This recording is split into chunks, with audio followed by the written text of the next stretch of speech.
Bye, వెళ్తున్నాం చిన్నోడు. Bye.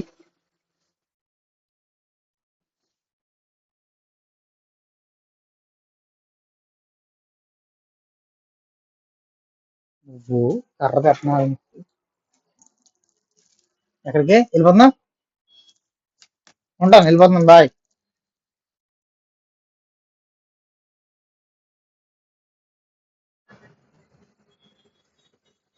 ఏ ఏంటి కాల్చినోడు బయటికి వెళ్ళకండి, నీ దగ్గర కూర్చోలా? ఆ బయటికి వెళ్ళదా? ఆ నీకు బాగా ఆర్డర్ ఎక్కువ పెంచినాడు. భయం లేకుండా పోతుంది నీకు. ఆ మళ్ళీ ఏం తెలియనట్టు కూర్చుంటావు. ఏం తెలియనట్టు కూర్చుంటావు మళ్ళీ.